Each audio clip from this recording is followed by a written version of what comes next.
Hey guys, welcome to the Save Continue podcast. My name is Ryan Robinson. With me, as always, is my very good friend of damn near 25 years, Tommy Shelby. And not always. I wasn't here last time, you know. But you're always with me.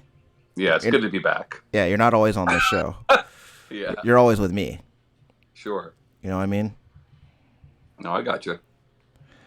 How are you, Tom? I'm doing good. Yeah, what have you been playing lately? Nothing. Nothing? Yeah, man. Like, I feel like it's months now that I just can't really get into anything. Is your love for video games waning, Thomas?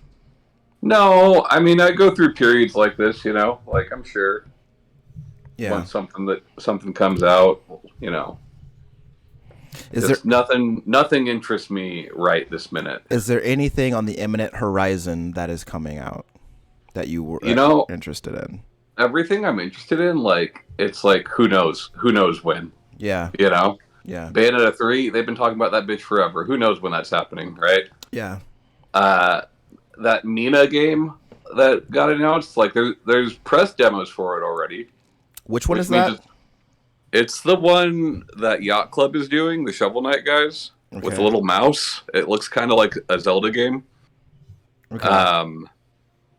It got announced, and then very quickly there's preview coverage of it, so like you can tell they're already pretty far along. Right. But there's no date for that. You know, I've been waiting for UFO 50 for fucking ever. Yeah. You know, but like there's nothing that I can think of that's like got a release date that I'm excited for. Yeah. And then every time I go on like PSN or Steam or whatever, I'm like, meh, no thanks. You know? Yeah. I will say this. The remaster of Power Slave is out in like a day or two, so I'll probably pick that up. What is Power Slave? Power Slave is a really cool old FPS. And Night Dive is doing a remaster of it. But the interesting thing about Power Slave is whether you played it, depending on where you played it, the game is very different. You know, each having like good things about it and each having not so good things about it. But like, it's, you know, it came out on like, I don't know, like Saturn or PS1 or something like that, as well as PC. And for the time, you know, you got to think this is like well before Metroid Prime, and it works kind of that way, you know. Okay, I'm looking it up right now. Yeah. So let me see here. This does not at all look familiar to me. Yeah, it's pretty neat. So it was Power Slave here. It was exhumed elsewhere. I think Night Dive is calling it Power Slave Exhumed. Yeah, that's what I saw. I Googled it. But yeah, that's like in the next day or two. So I might fuck around with that for a little bit. You're getting that on computer? Yeah. Yeah. But there's just really nothing that's been exciting me, man. Yeah. Kind of sucks. Yeah, I don't know that I've ever. It's weird because I don't know that I've ever been there per se. Like, certainly there have been I've been in a period where like nothing coming out is exciting to me, but yeah, my brain very much works where like I feel weird if I don't play a game, so I gotta play something. You know, so I'm usually playing something. Like, I'm okay just not playing anything. Yeah, I will say this: it's rare that I go this long without playing something. You know. Yeah. But yeah, yes. We'll see. Yeah. So I've been playing a few things. So off the top, I'm gonna say that I've been playing Dying Light Part 2. Okay. Yeah, that just came out. Yeah. That game, hey, listen, that game is a lot of fun. It is if you've played Dying Light 1 or are familiar, then you know what to expect. You're doing the parkour while hitting zombies and running around the city doing all these different missions. The map seems to be significantly larger than the first game's map.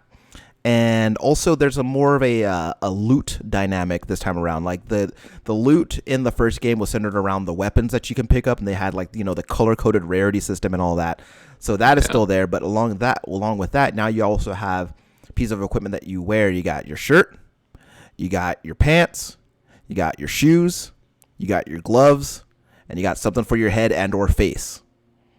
and they all have different stats on them, and they even have different specializations. Like there's a medic, there's a tank, there's a damage guy, and there's a range stealth sort of specialization.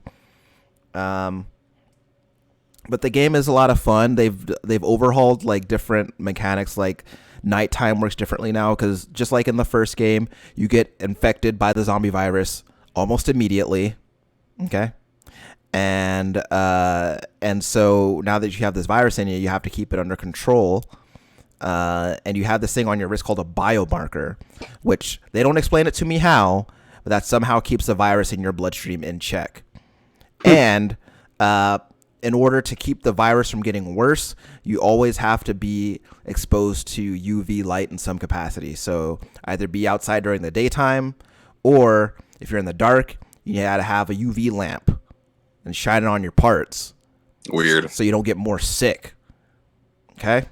Let me ask you something about this game. Sure. So this game spent a long time in development. It sure did. I remember like when they first started showing off this game, their big draw, their big like, gimmick is that like, yes, depending on the choices you make, yes, different locations will blah, blah, blah, blah, blah, right? Yes. Is that significant in any way? So they don't open that up to you until like a few hours into the game. Yeah. So where I'm at right now, and I don't know if there's more factions than this, but where I'm at right now, there are two factions. There's the survivors, and then there's the peacekeepers. The peacekeepers are basically cops. The survivors are basically not cops. Okay? And those two groups are at odds with each other. So different points in the story and different quests, you have choices to side with one or the other, help one or the other, whatever the case may be. Then after that, at a certain point, you'll be able to occupy different districts, and you can decide which of those two factions controls that district. Sure. So based on the decision you make, different options will open up to you. Like if you have the survivors take a part of a district, then they'll erect zip lines all over the place to make it easier for you to get around. Whereas if you have the cops take control of a district, then they'll be like, hey, we can give you this remote that makes cars explode. So yeah. I was just curious because like that was anyway. They seem to have steered away from that, but that was their big selling point on this game. And like I've seen so few, like in the coverage I've seen of it, I've seen so little mention of that system. Yeah. That I'm curious as to how significant it is. Would it make you want to play the game multiple times, or is it just like, So I don't know. That stuff, not so much. Well, so far anyway. But there are side quests that also engage with that. And I'll say this off top.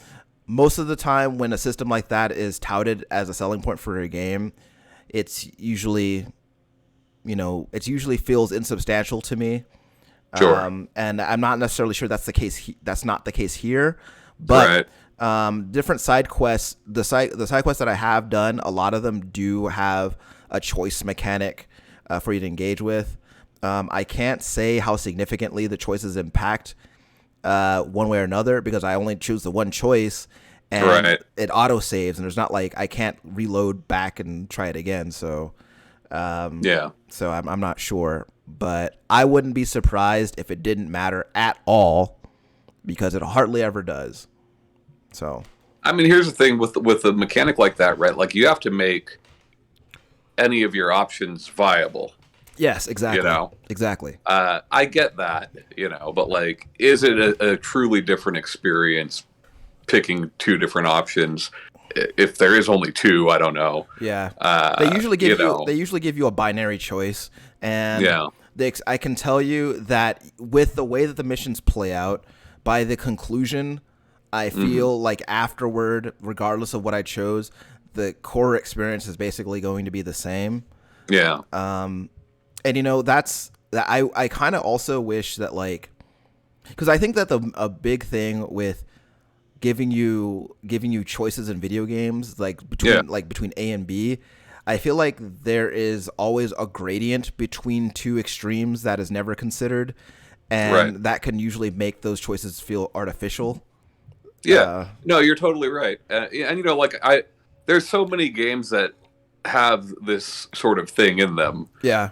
that like I wouldn't bring it up. It probably wouldn't even occur to me to bring it up, except for the fact that that's the way that they marketed it. Yeah. Exactly. Um, And so it makes it seem like it should be a big thing. Well, the thing is, right, that, and this is something I pointed this out when I was watching a trailer for another game whose name I forget. Is that a lot of the time when, like, we've been seeing people use like a world that reacts to your decisions or live with the consequences of your choices and shit like that. But we've been seeing that as like a selling point for like the past like 15 years. Yeah, sure. And it's Infamous, just Fallout. And it's just like it's always like as time goes on, it feels more insubstantial. It always comes out to be like some nothing sandwich. And so I would rather that, like, if that were going to be a thing, I would rather them just like have it there, but like don't make a big deal out of it. But I haven't finished the game, so I don't know like how heavily my choices are weighted. Really, you might go back and it'd be completely different. Yeah, probably not, but it's possible. Yeah, but I just know that Rosario Dawson hasn't showed up yet. So what's going on with that? Is there a choice that locks me out of Rosario Dawson? That's what I want to know, right? Yeah. So, because tell me that up front. Like, when I get to that choice, I want to pop up to say, if you do this, Rosario Dawson will not show up. Yeah, so, it's like those messages you get, like when you're going into the end of the game. Yeah, it's like, are you sure you want to progress past this point? Yeah, because you don't want to lock yourself out of that. But outside of that, the game is a lot of fun. It's fun to move around in. Hitting the zombies with pipes and shovels and swords and machetes is fun. Yeah, my friend Chris is trying to get me to play it. Is there a multiplayer component yet, or no? There is a multiplayer component, but I will say this. I don't have a whole lot of interest in engaging with it, specifically because I played the multiplayer in the first game. And with my whole thing is I want to experience the story at my pace. And I want to talk to the people and like at my pace. And I feel with someone else there, they're either going to be in the way or I'm going to feel rushed and I'm not going to be able to enjoy it. No, I get that. I get that. But there is a multiplayer component. It'll be like you play as a very Troy Baker sounding man named Aiden, and I imagine the multiplayer is, it's going to sound a little crazy, Tom, 4 Aidens. So, it's probably going to be 4 differently dressed Aidens running around. Yeah. Smacking zombies in the face with pipes and. I'm okay with that. Yeah. Let's see. I've also been playing The Elder Scrolls Online. I just got back into that with my wife.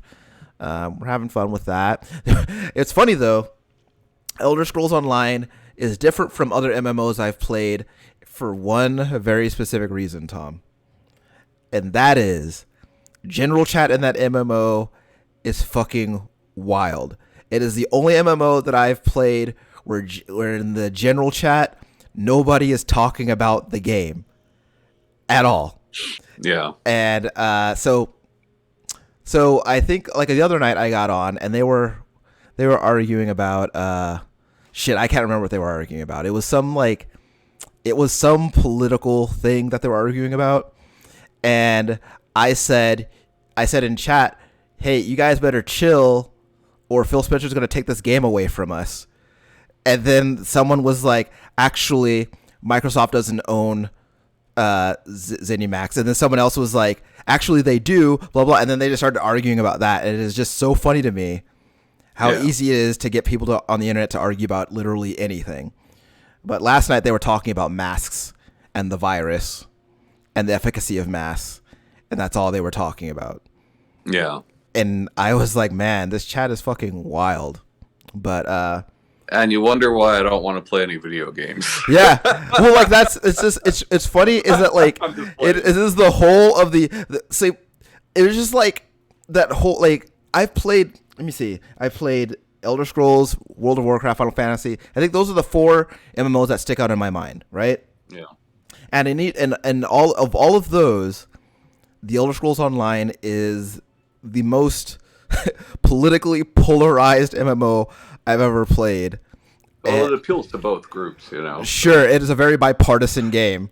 Yeah. So, But yeah, we've been having fun with that. Kind of going through the main story of that game, and I thought for certain you guys would be playing the fucking Borderlands. it's not out yet.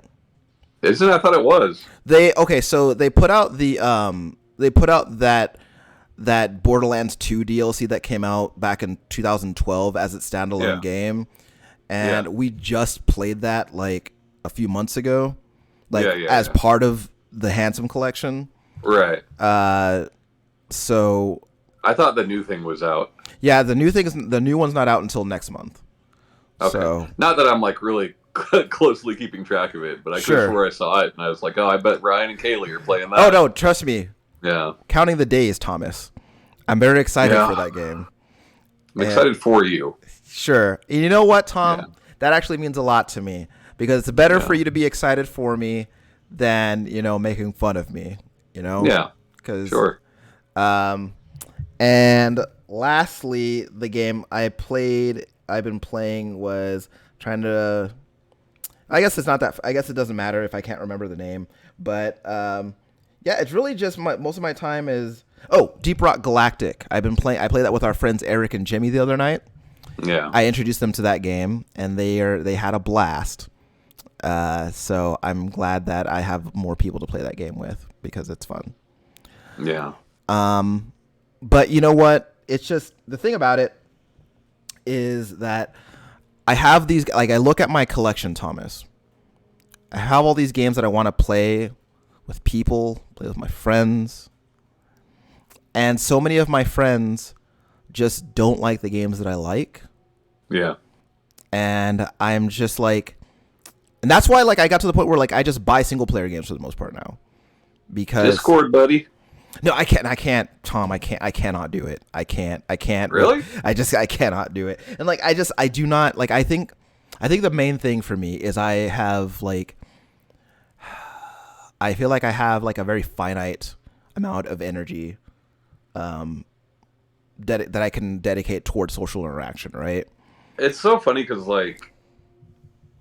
I feel like, we hear about all these negative people online, or even just annoying people online, your Elder Scrolls experience, Yeah.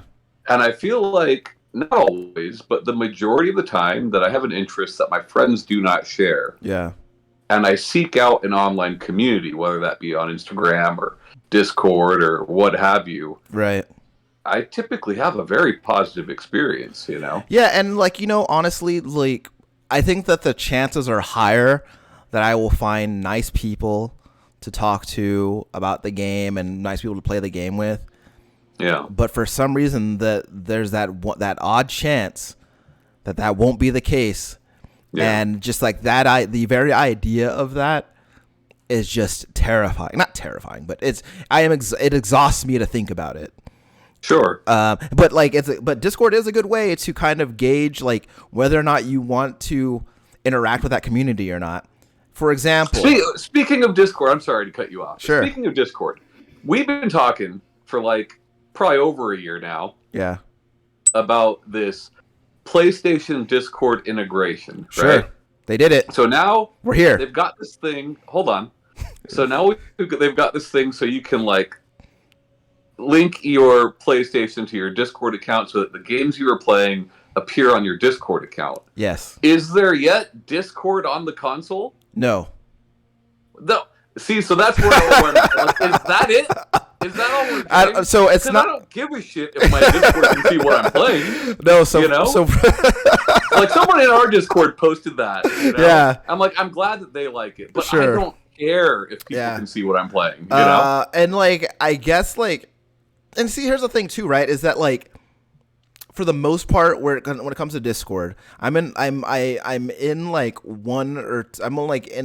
two or three Discords at most, and in all those Discords, I know everybody in them, right?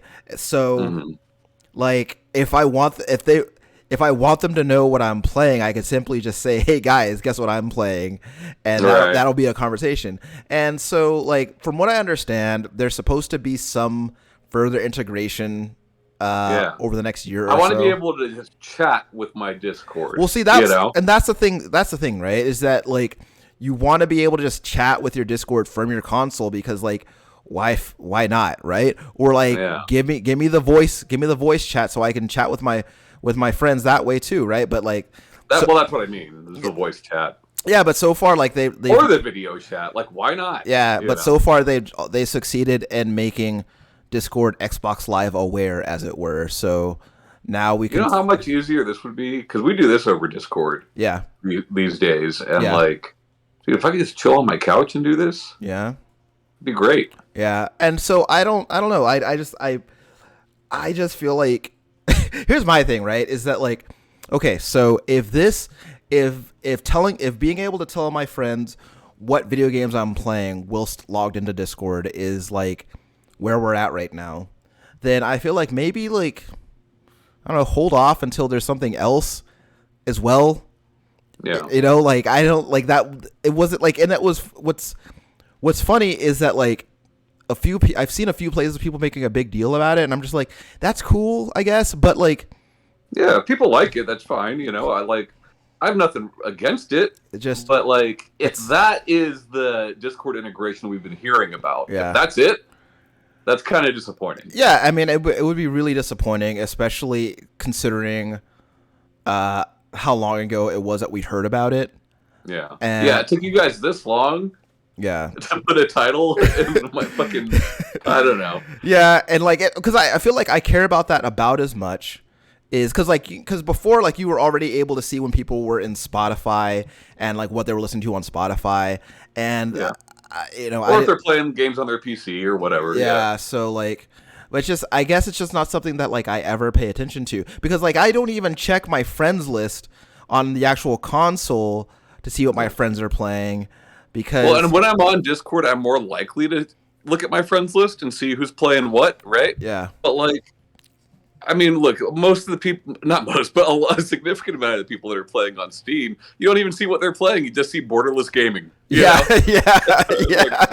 Because everyone's using that shit, you know? And what's funny is, like, this is going to sound real dumb, but I thought that was, like, when I saw that, I thought I was just like, man, they really like that Borderless Gaming application. I wonder what they're doing in there. Because I would see people in there for like 6 or 8 hours. I'm like, man, they've been in there for a while. You didn't know what it was. Like, what's going on in there? Yeah, that's funny. So I don't know. It's just, but like my whole thing is like I'm barely like most of the time when I'm using Discord, like I think like a lot of the people that I know, I'm on my phone. And like I usually, when I'm on my phone, like the screen real estate is such that like I can't see my friends off to the side or anything. I'm just chatting, and so I'm not looking at that stuff. Yeah. And I'm usually when I'm on my computer, I'm not using Discord anyway. So I don't know, but see, and I usually have it open when I'm on my computer. Yeah. Couldn't really tell you why. Yeah. But usually it's open. Well, you know, because it's dumb, right? Because like I find that when I have like. I have Discord open for 3 reasons typically. 1 is this, 2 is comic book club, and 3 is I started doing movie nights with a group of friends. So like there's that. And so, but like I'm already, in those times I'm actively engaged doing something like this that requires my full attention. So I can't just be off looking at that stuff.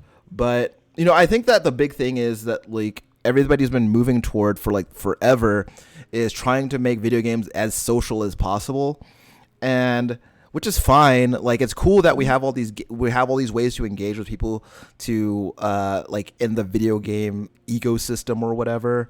Yeah. But like I honestly think that there is an increasing number of social features getting introduced to various platforms that like are just not for me. I'm never the guy who is into that stuff, and I don't know if it's because of like I don't know if it's like a generational thing. I'm just like, I remember back when we used to talk to each other like this. Now trying to talk to each other like that. Thing, you know, I don't think it's that. I don't think it's that you're older. I mean, I'm older than you, and I like that shit. You know, not all of it. Yeah. You know, I certainly don't care about my friends seeing what I'm playing, you know. Tom, what do you think of that? So PlayStation has had this thing for a while. Going back to I can't speak to PlayStation 3 because PlayStation 3 is like a very distant memory for me. But on PlayStation 4, they'd always had that thing where it basically would show you what your friends are playing at a given time. Would you ever thumb through that just to see what people are up to? I'll thumb through. What's new? And I don't know if PlayStation 5 has it. If they do, they hide it away now. But remember, they used to show like you have like an activity feed. Yeah. I would thumb through that and like see if this person got this trophy or this person posted that clip or like whatever. Like I'd thumb through that a little bit, but like I don't know. I feel like I have a lot of PSN friends. Yeah. Most of which I don't talk to. Sure. A lot of which I don't know. Same. So like that list has gotten less and less useful to me. Sure. Yeah. Yeah. Like if I see you pop up on there, or Kaylee, or James Sandusky, or something like that, I'm like, oh, James is playing whatever, Yeah, he's playing Final Fantasy VIII. Yeah, like I like that. Yeah. I think that's a neat feature, but like it's the same as like with any social media platform. Once you reach a certain point, it's just garbage. It's just all noise at a certain point. I almost feel like the perfect social media platform for me would be like there's a 100-person cap. Yeah. Yeah. And you know what? Actually, that's not a bad idea, right? Because I think that PSN definitely has a cap. It's large, it's huge. Yes. But like it's there. But like I think like when I think about my cap, when I think about my list right now, that cap needs to be way lower. Like for me on Steam, right? I don't have a lot of Steam friends. Yeah. So it is interesting. Like I will scroll through that shit on Steam. Yeah. But on PlayStation, I don't know. You know what it is on PlayStation is I'm friends with a couple of verified people. Yeah. And like that just sends people to your fucking friends list, man. Yeah. Yeah. Yeah. So and I don't think Steam does any sort of like verification or anything like that. Yeah. But yeah. Well, like, okay, so one of the things I think is cool, right, is and I wonder if Xbox has something like this, but the thing on PlayStation with like for example, the one example I can think of is the Ashley's Playroom thing, where it's like your friend got this high score that beats your high score, so I like that. I love. So that's cool, right? Because like it has like there's a certain kind of utility to that, right? Where like especially if you are like a more competitive minded person, like knowing that, like especially if you have a friend who you have a rivalry with, whether it's spoken or unspoken, like being able to go in there and because Geometry Wars 2, man, Xbox 360, me and my friend would go back and forth day by day. And the fact that that's just like on your home screen now is like that's nice. You don't have to go into the game to see that shit. Even takes like a step further by letting you start the game and jump right into that activity, right? Which is really cool. And I think that that's what I think is cool, right? Like I think that it's cool, like even if like and what's cool about it is like even if it's someone that you don't talk to very often, that's still like a way that you can interact with them and it's still a way that you can kind of play that game with them, so to speak. And I think that more games should, but then again, like there aren't a lot of games that like I think score mechanics in video games is like kind of more of a niche thing now than it was like a long time ago. So it's not something that you see very often, but you have like games where like if like Tony Hawk would be a fantastic use of that. I don't know if they have that, but I feel like it applies to more games than we realize, though. Yeah. Because like you're right. It's mostly a leaderboard thing, you know, but like with fucking what's that game? Returnal, Oh, for sure, yeah. Like seeing somebody got to the next biome that you couldn't get to, like shit like that, Yeah. That's a great feature, but like.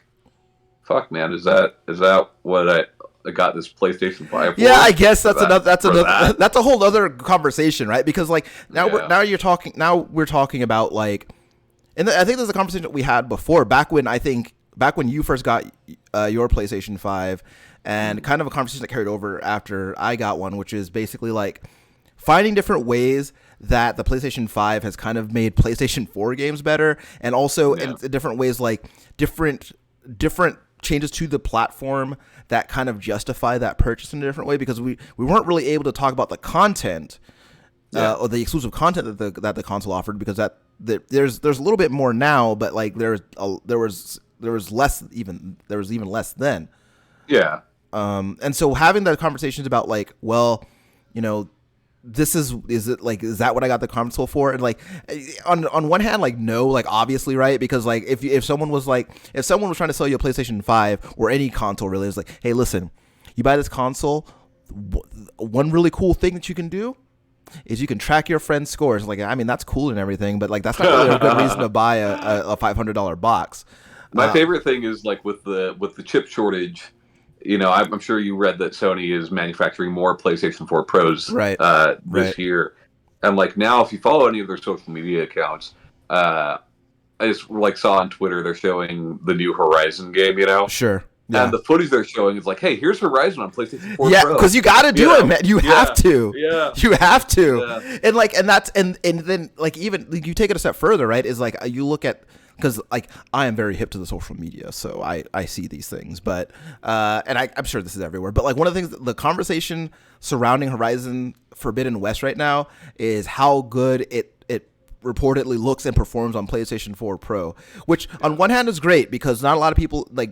There are plenty of people who are still on that as their primary console. Yeah. So I'm sure that's a comfort to them to be able to say, okay, this game's still going to be decent on this almost 10-year-old box that I have. So that's great.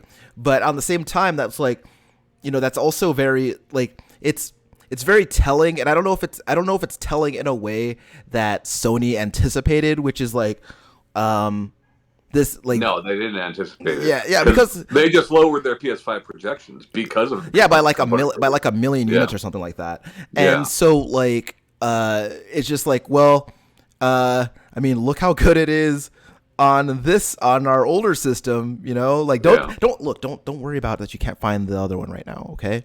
You'll get it. But for right now, just look at how good it and that's great because I mean I think it's really good to keep people from feeling like they're really missing out. Yeah. Because I think a lot of people still do, like regardless of what people tell them, like you could tell people all day that, you don't really need one right now. There's not enough justification, but like that's not going to stop people from like really, really wishing that they could get one, right?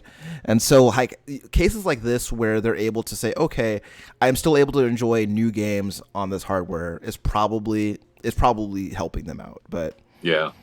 At the same time, though, like one of the things that every time a new generation comes around, the one thing that we talk about, not we, because I don't fucking work at any of these places, but one of the things that they always talk about is like, look at the power of this thing. Look at these visuals. Look how many fucking things we have on screen right now. Look at all this great stuff. Look at this Matrix demo. Yeah, look at the Matrix demo, okay?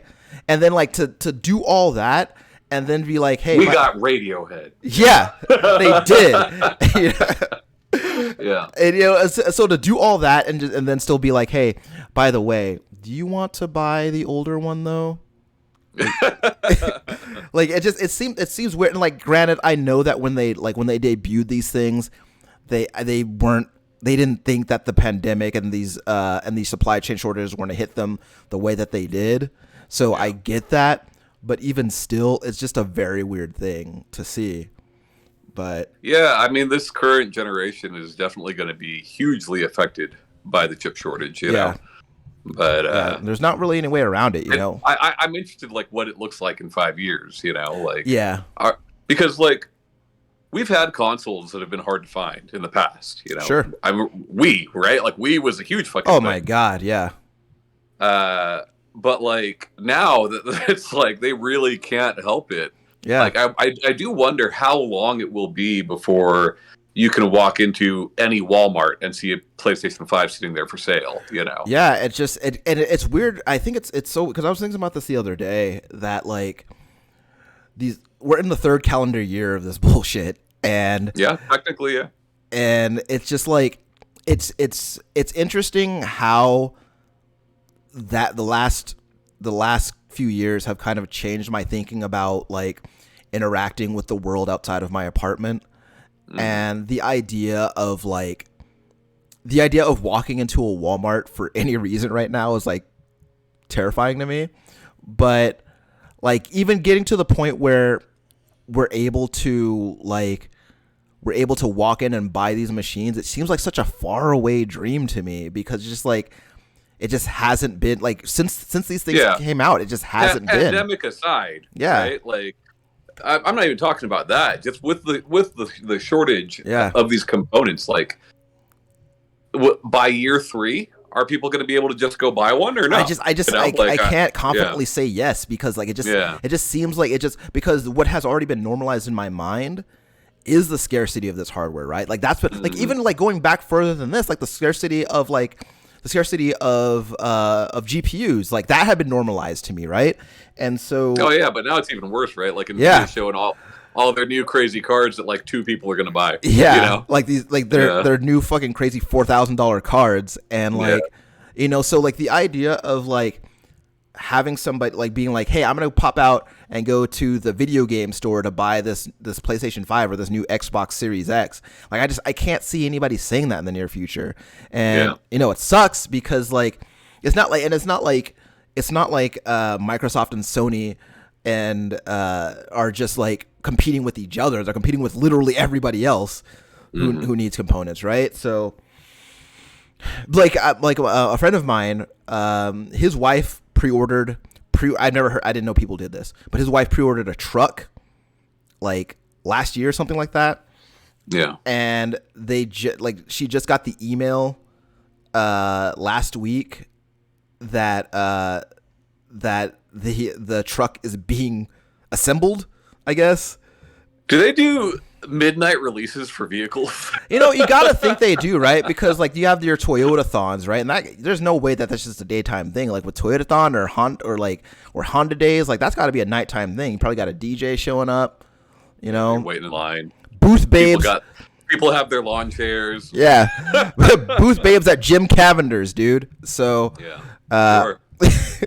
I don't know, man, but like, and it's weird, right? Because like I still feel like the way people think about electronics retail, specifically when it comes to shit that they really, really want, is very interesting to me, because I think about like one of the conversations that we've been having since when did these things come out? Like late 2020.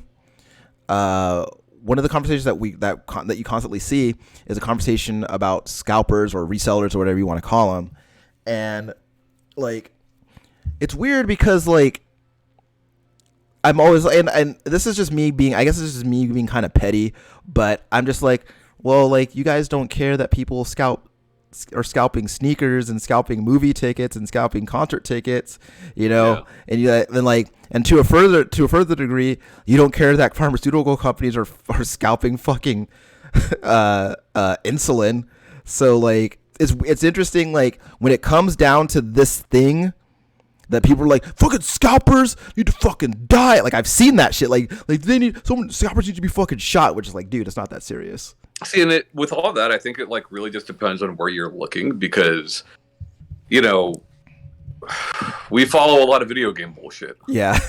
So that's what they're going to be complaining about, you know? Yeah. Like, I'm sure if you follow some fucking sneaker, I don't know, group, that people are bitching about the same thing, you know? Yeah. But it's like it's just where we've placed ourselves. Yeah, but at the same time, it's like it's always been like, even going back further than you know, this stuff is like this sort of thing has always been like a kind of foregone conclusion, right?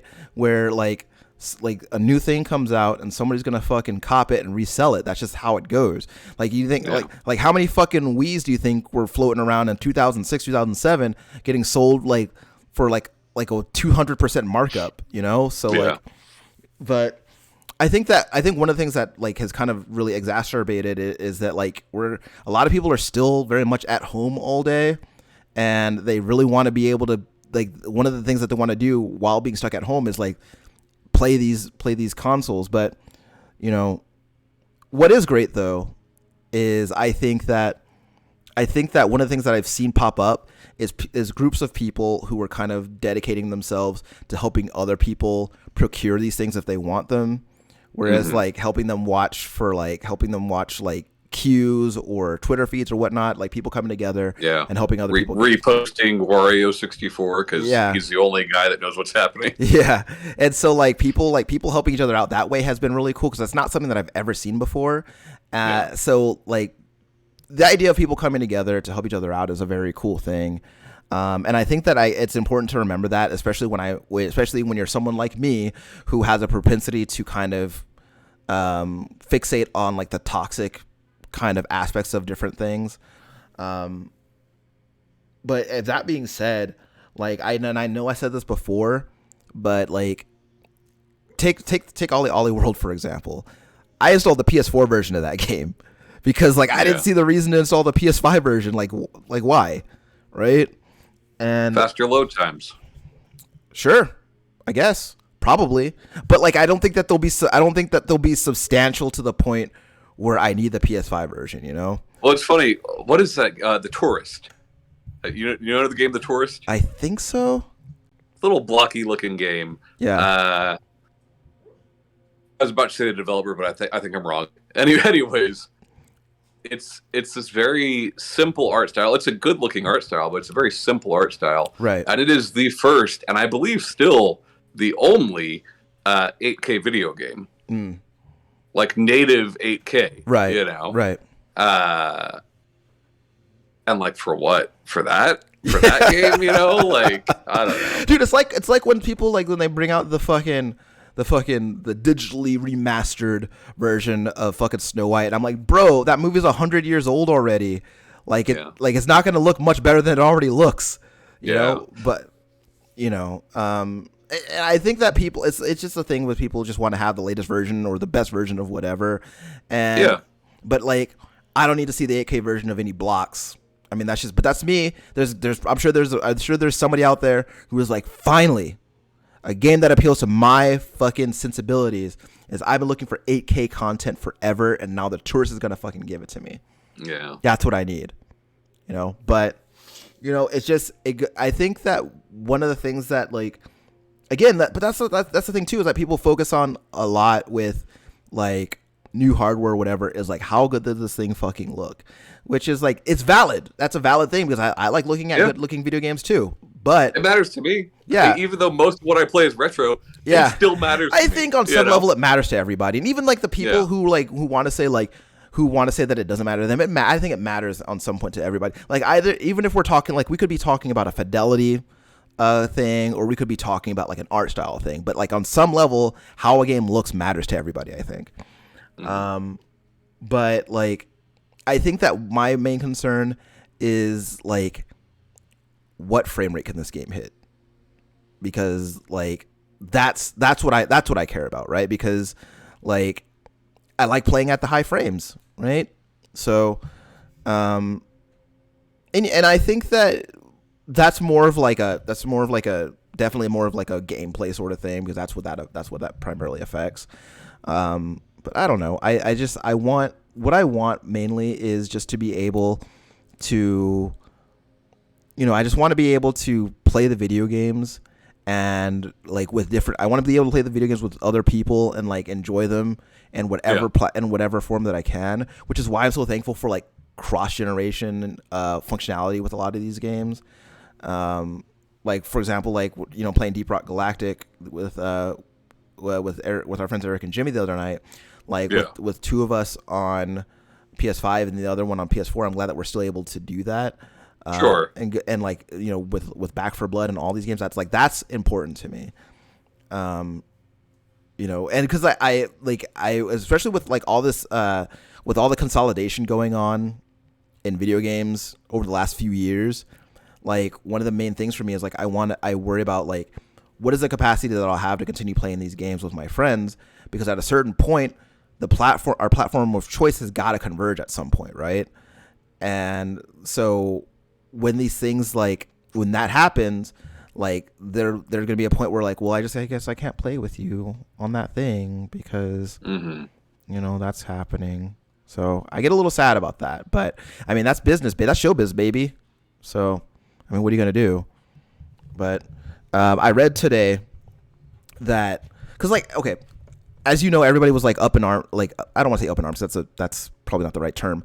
But the talk of the town was the whole Microsoft Activision Blizzard thing, and like I was scrolling through the Instagram today, and I saw that there was that Xbox had made a commitment to continue releasing Activision Blizzard games on PlayStation because they want to let people keep playing those games. It's not. See, people think it's this nice gesture. It's because they want that money. Well, like yeah, like you know? like and like how many copies of Call of Duty get sold on PlayStation platforms? Exactly. You know, exactly, and that's what it's so fucking like that. What gets me? They're not your friend. Exactly. You know? They're not your buddy. This is what gets me, Tom. This is what gets me. Is that like I don't know why people are such fans of like of CEOs. I don't know why they're so like why they think these people are their friends. It's like, actually, that's what I'm talking about. That's why Phil Spencer's such a good fucking guy because I get that. I don't get it because here's the thing, right? While I 100% agree, it's all based off of what there is to gain from those decisions. Right.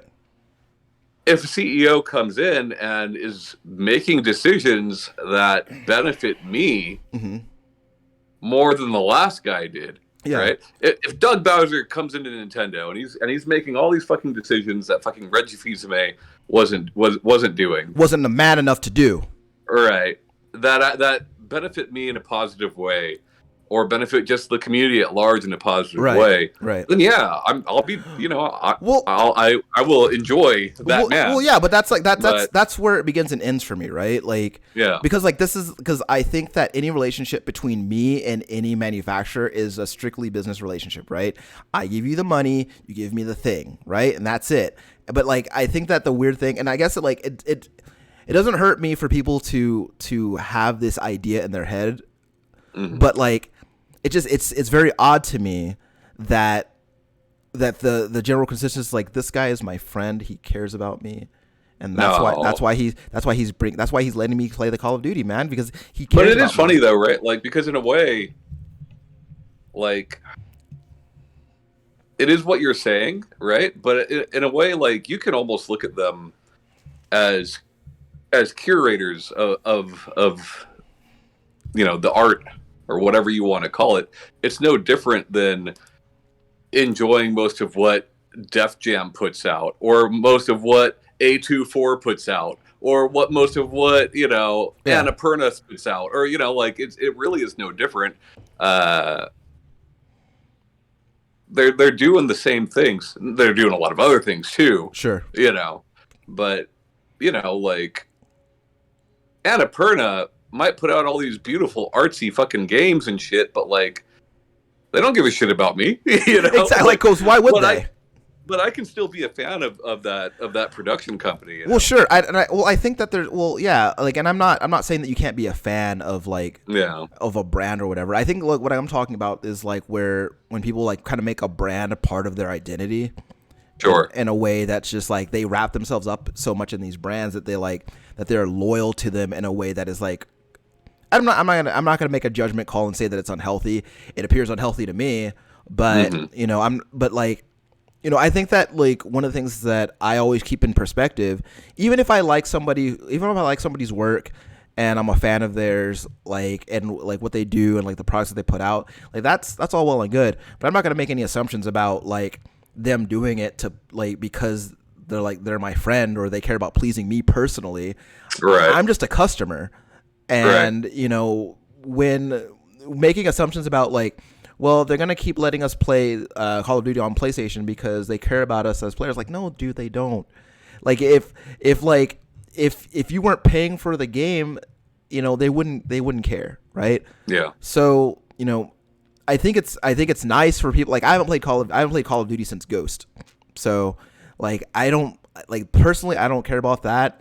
I kind of care more about my main concern is kind of more of the other issues surrounding like, major acquisitions that are going on lately. But like, it's not, for me, it's not whether or not, they're gonna continually giving me access to the properties that they acquire. I don't know. I think people are making a bigger deal out of it than it is. Like, yes, monetarily it is a big deal. And yes, Call of Duty is almost always the best-selling game for many, many years now. That's a big deal, sure. But like, I saw some video recently talking about all the acquisitions over the last, like, I don't know, year. Right. Right. And they're making it seem like it's just so many. I'm like, if you go back through the history of video games in the 2000s and the 90s and even before that, like, this is a regular thing. This is not new. Well, yeah. The only thing that's new is that it's this much money. Sure. Sure. Like, I think when you throw around a number like, what was it, $68 billion or some shit like that. Yeah. When you throw I hate that, like, Nintendo Life reported like, well, Nintendo doesn't do that. No, motherfuckers, Nintendo have acquired companies. Maybe not at the same rate, but like they certainly have. And I think one thing that people tend to forget also is that this is just like, okay, video games, like anything else, and this is something that people even say forever, video games, like anything else, is an industry, and these are businesses, and businesses acquire each other all the fucking time. Yeah. Have we forgotten that there's like 3 major media companies that are putting out everything right now? So I think it was a bigger deal at this point, like what, 5-6 years ago, when Amazon started acquiring all the games companies, right? Like, that was a bigger deal to me. Not that it didn't turn out to be a big deal, right? Yeah. But like, that was a bigger deal to me because like, they were somebody outside of the space that was doing it. We know what Microsoft is going to do with Activision, right? Sure. Yeah. We know what Sony's going to do with fucking any of these studios, Blue Point or whoever, right? Yeah. Like, but like, just keep making more of that thing, but for us.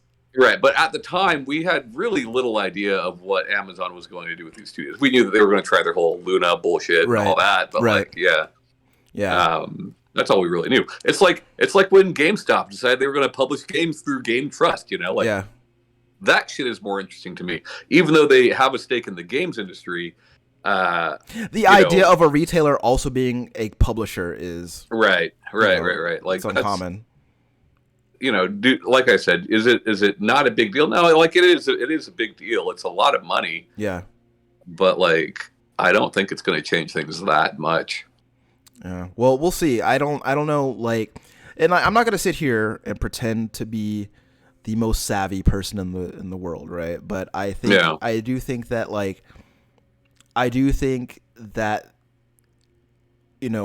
acquisitions of a certain size do change the landscape.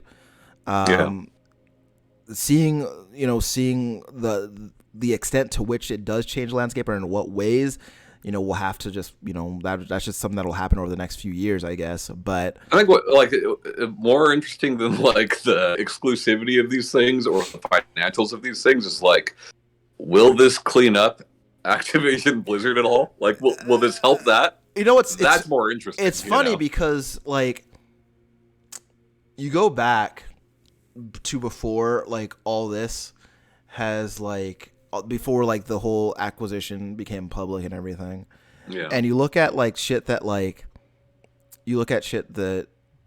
people like Phil Spencer have said, like in regards to Activision, and about like very like non-committal like sort of answers about like where they stood as far as what was going on at that company. And then like looking at it through the lens of hindsight, you're like, oh, okay, that makes more sense. Yeah. But it's only after they, well, I shouldn't say after they acquired it because the deal hasn't gone through yet, but after the announcement of the acquisition, right, that you see some of them speaking up about Bobby Kotick, whether it's, this studio or that studio. Microsoft-owned studios finally speaking up about it. Yeah. That's their first press release, to my knowledge, where the Microsoft heads used like pronouns and stuff like that. Like now suddenly they're woke, Yeah. And it's so like, and because I remember Phil Spencer when like his answer was, well, Microsoft isn't spot free either, or some shit like that. And I was just like, well, sure, absolutely. I mean, yeah, but like, I mean, at the same time, like, duh, like what major corporation is, right? So, so I mean, but then there's the whole thing, and that's the thing with Bobby Kotick is that like two things. I think one, he's just gonna find he's gonna do one of two things. He's gonna either find a CEO position at some other fucking company in a couple weeks, or he is gonna just sit on the loads of money that he already has and just because that's a kind of, he has the kind of money where you just like, if you get fired, it's just like, okay, well, I have enough money to never work again, so who gives a shit? Yeah. So I mean, if I was getting fired and I had that much money, I would probably not go work for another company. He's not going to get fired. He's going to step down. Sure. Yeah. So we wish him luck in his future endeavors then. Mm-hmm. But I think one of the things that was kind of funny to me was when with the whole Sony and Bungie announcement, where like it was, the reaction to that was like very the reaction to that was knee jerky, and it was a knee jerk reaction, just like the Microsoft Activision acquisition, but it was a knee jerk reaction in like a kind of a different way. Like the tone of the whole thing with that is that everybody thought it was a response. Yeah. And it is very clearly not a response. Like you don't just do that like over the course of a few weeks. Like that had to have been going on like over a long period of time, right? Yeah. And even still, like the relationship between those two companies isn't necessarily, the relationship between Sony and Bungie isn't the same relationship that that Microsoft is going to have with Activision Blizzard. So, well, what's funny is like very few people seem to have actually read any of the information on this. Yeah. And like I've heard people mention the fact that like they're still going to be able to release games on what platforms that they want to, and all this and that, and still retain creative control and all that shit, right? I've seen people talking about that. Yeah. What I don't see anybody talking about is the reasons that PlayStation gave for their acquisition. The reasons why they wanted Bungie. And those reasons are multiplayer games, which makes sense. They don't have a whole lot of them. Yeah, they certainly don't have any very successful ones outside of the show, which is multi-platform now. Yeah. Yeah. It's still theirs, but it's multi-platform. But that's they talk about, I think it's like between now and 2026. Yeah, they said that. 10 games. 10 games in the next 4 years, and like that's not that Bungie's going to make those games, but that they will assist in the online social multiplayer aspect of those games. Right.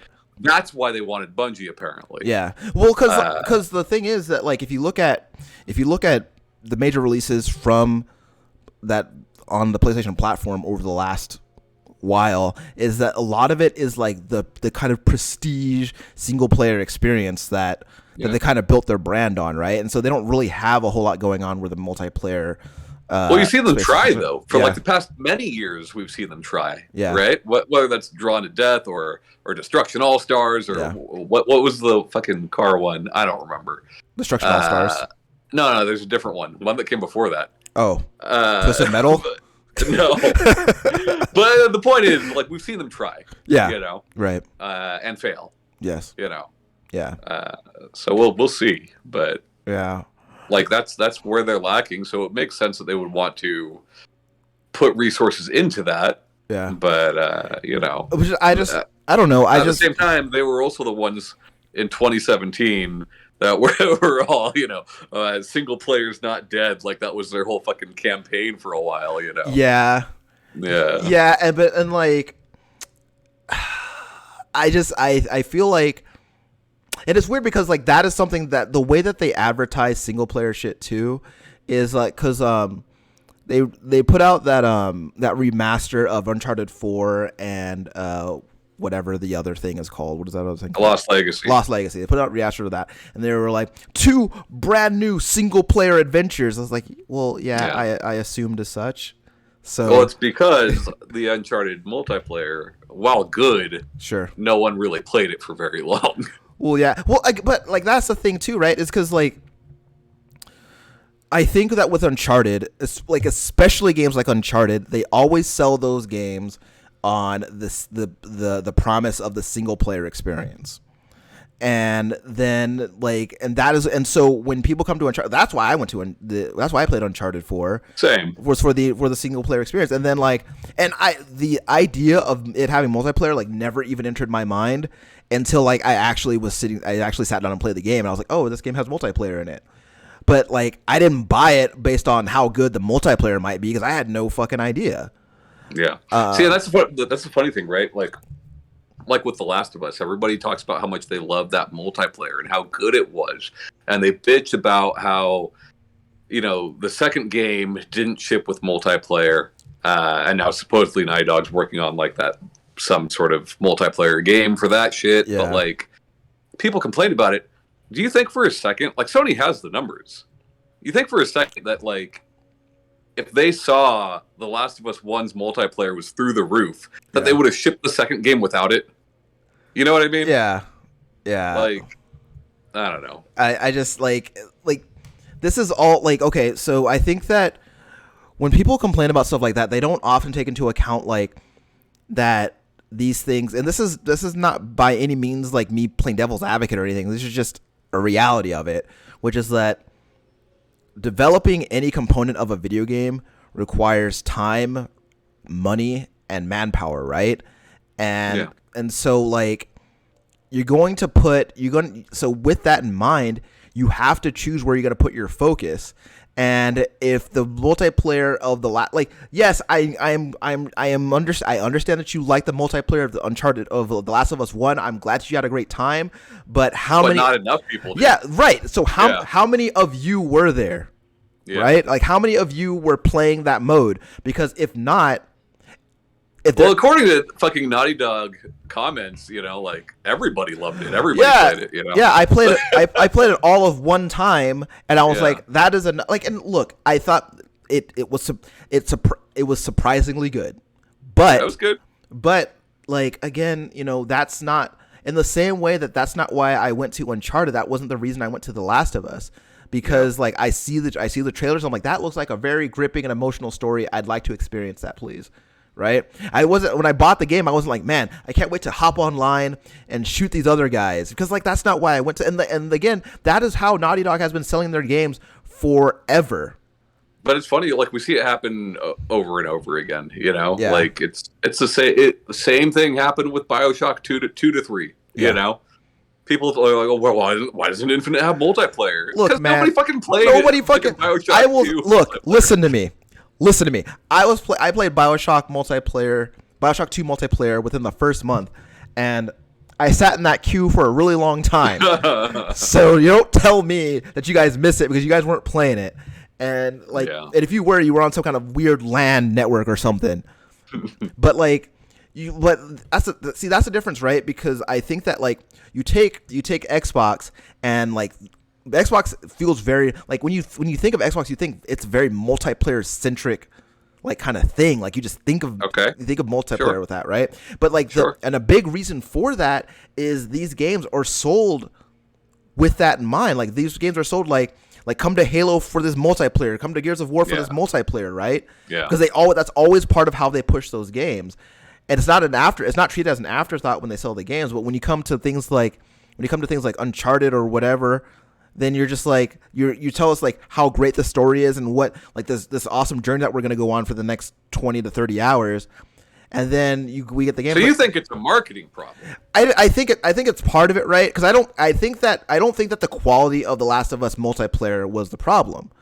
Right. I don't, because I thought that like from the limited experience that I had, it surprised me how good it was. And part of the reason why it surprised me is because that game wasn't sold on that premise, right? It wasn't showed on the idea that I was going to be able to play multiplayer. It was sold to me on the idea that I was going to go on this adventure with these two people.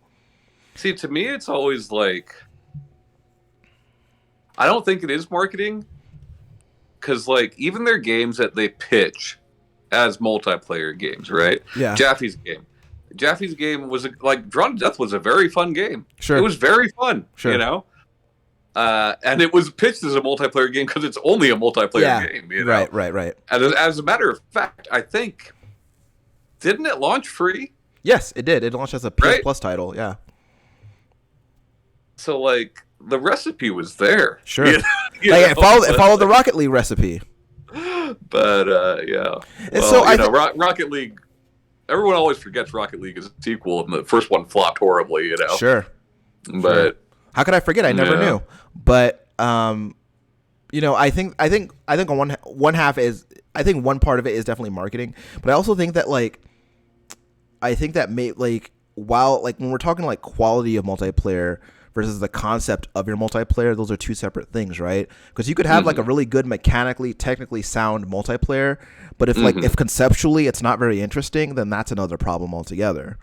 Yeah. So the art style probably threw people off, you know? Like it wasn't safe enough. You know what I mean? Yeah. Well,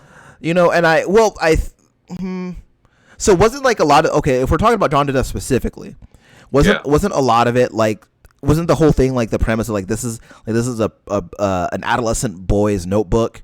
Yeah. Okay. Yeah. I think that's something that kind of resonates with like very specific people. Mm-hmm. And I don't think that's exactly what I mean. It wasn't vanilla enough. Yeah. You know, I think you look at something like Call of Duty, it's very vanilla. Something like Fortnite is very vanilla. Yeah. Yeah. So I think like with Drawn to Death, you're catering to like a very specific audience, which is cool because I think that those games do need to exist, but also the reality of it is that there's a chance that those games won't be successful too. Right. So I mean that's kind of the risk that you take when you make a game that is like by design for a very specific group of people. Yeah. And I don't know who else the multiplayer could have pulled in, and I look at other games, right? Like take Destruction All Stars for example. Like the only thing I imagine, I think that the Destruction All Stars game was probably for like, hey, did you like Destruction Derby? Did you like Twisted Metal? How would you like to play Twisted Metal with no guns in it? Yeah. There you go. And so I think that's like, because that like as a person who enjoys Twisted Metal, I even enjoyed 2012 to a certain extent. I think the messaging for Destruction All Stars was just bad because, like, for the longest time, we were told this is a full $70 retail game. True. And then at the last minute, they're like, "No, it's free," right? And like at that point, you have to question the quality of the game. Sure. Like when you pivot that way, then it's gonna make you wonder, like, okay, well, like how good is this game? What's wrong with it? Like what's wrong with it, right? And then like, and so like, and that's the thing too, is that like, you go into it and you're like, oh, that's what's going on. This game is very bare bones. And I never played it. Well, see, so that's the thing. Is like the game was like very even now, like because they've done like three or four major updates to the game since its release, and like the dummy I am, I check in at every update to see what's changed, and I will say that in this last update they've streamlined the experience more effectively, so it is easier to get into a game and what have you. But like at the same time, like those characters are still the characters. They've tuned the balance of those characters so they behave a little bit differently, but those characters still the characters. We still only have 3 maps, so like it just feels very plain, and I think that like the problem with a game specifically like that is people are likely going to play that game for maybe an afternoon, the afternoon that they get their PS5 like I did, and then kind of never touch it again. Or if they touch it again, they'll probably they'll probably do like I do and check in once every update. So, what's really strange about that game specifically and that studio is that like it's the opposite of the last Twisted Metal, whereas the last Twisted Metal was made to be a free-to-play game. Right.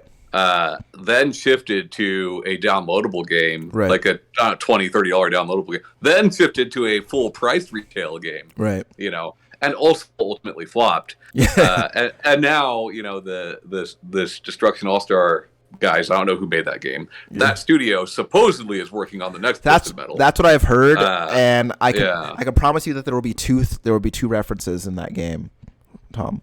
There will be a coronavirus reference, and there will also be a cryptocurrency reference. You think so? Twisted Metal's never been very. Yeah, but dude, you gotta listen. Like video games, like nowadays, like they always like, especially video games that try to be like gritty and twisted. They always have to have like topical references, like, oh man, that is dark. That's like the world I live in. And so like I one of maybe not the coronavirus one, but I bet you I'm willing to bet that there will be that one of the characters is going to be some crypto billionaire or something like that. I'm sure of it. My assumption is that it's going to be a free to play game. And that worries me. Yeah. We'll see. We'll see. Well, like I think we had a conversation like not too long ago about like what is Twisted Metal in the 2020s, right? Like what is that game exactly? Because I think that one of the things that helped sell Twisted Metal in the mid 90s was that the premise of that game was darker than what we had become accustomed to. Like that was a pretty dark game for its time, and I think that they did some experimentation between the first Twisted Metal and Black, and I think that when Twisted Metal Black came out, that was 2001. They were like, we're gonna make this the darkest game we've ever made, and for the most part it succeeded. But like, does that sell a Twisted Metal game still? I think the way you sell a Twisted Metal game now is to just do a remaster and have like fucking Toys for Bob do it like they did with fucking Tony Hawk. Right. But like you can't now because Microsoft has them now. Yeah. So like, okay, so I think like, look, if you guys did like, maybe like if you did like I would prefer, like if we're talking about as far back as Twisted Metal 2, like give me a remake because it's a little rough, but like no, it's still great. No, like I think it still plays great, but like these weary eyes need a little candy to look at. Oh, but, sure, yeah, that's what I mean. Like do like they did with Tony Hawk 1 and 2. Yeah, like basically the same game, just make it look nicer. Yeah, so like if you do that with Twisted Metal 2, like that'd be great. Like even you could that'd get me in. Like you could even like leave in the PS1 cutscenes if you want. Because like they're just there were those motion comic things anyway, so fuck it. Those were great. Yeah. But well, fuck. I think it's Twisted Metal 1 that had the movies that Jaffe like directed and shit. Yeah. I think they got cut. For Man, the most part. you got like put those in. You got those in. Yeah. I love those. Like I like, and what sucks is like as a kid I didn't get to, like, because I played those before YouTube existed, so no one was uploading those to the internet as far as I could tell. Yeah. And so like I watched those as an adult and I was like, man, this is so cheesy and great. I love it. But like that whole era of gaming was like a lot of camp anyway, and I feel like that fit perfectly in there. But I would love to, like, a new Twisted Metal comes out, I'm probably gonna buy it. Because I can't. You gotta have Calypso. You gotta have the monkey's paw ending. Yeah, like that's yeah. So like, and that's and like I think that like, I don't know. On a certain level, I feel like maybe not so much Sweet Tooth. Maybe no, you got to. You have to. Well, no, like because that's the one everybody knows. Yeah, okay. I know he's the guy. I know that front and center on the box has to be Sweet Tooth. I know he's the guy. I get that. Yeah. But check this out. Okay, if we're gonna have Sweet Tooth, I'm gonna recant my statement. We're gonna have Sweet Tooth, fine. But this time, son of Sweet Tooth. Son of Sweet Tooth. Yeah. All right. It's like Bride of Chucky, except he's a juggalo. Anyway, I don't know. I think that a new Twisted Metal would be great, especially if it because if it matches the tone of, because Black is my favorite one. So if tonally it is similar to Black, I'm all in. Definitely. I would take something like Black or something like Head On. Like either one of those, I'd be happy with. So which I can't, because like every time you say Head On, I start thinking about Small Brawl, and that's not the game I meant to think about. Head On was PSP, and then eventually got a PS2 port. Right. And it is the direct sequel in the timeline to Twisted Metal 2. Okay. So it's very much like Twisted Metal 2. It's a bit more colorful, Right. you know. That, and if you play the PS2 version, they've got like the demo for the canceled sequel to Twisted Metal Black on there. Oh, okay. Yeah. Okay, that's cool. Or hey, maybe I might be the only guy here, but like, give me a little Vigilante 8. You know, I kind of miss that. I kind of miss those games. I miss Vigilante 8. That game was great. Not the second one so much. But anyway, I don't know. But we'll see. Anyway, Tom, do you have any final thoughts for us tonight? No. If there's something good coming out that you think I would like, recommend it to me. Yeah. Because I'm drying up over here. He's got a little bit of a drought here. Yeah. Tom, what name 3 genres right now that you love? No. Okay. So he likes puzzlers. Okay, he likes puzzlers. He likes fighters. He also likes games that are very, very smart. He likes smart people games. So I'll tell you what, that the announcement of Bikin, like, that got me kind of thinking about Strive, but I hear she's good. I hear she's very different. Yeah. Like, they changed her a lot, like, not the same character anymore, but yeah. We'll see. Yeah. Anyway, guys, if you like what you hear, follow us on any of your podcast platforms. We're probably on there, or we're also on YouTube if you want to see what we look like.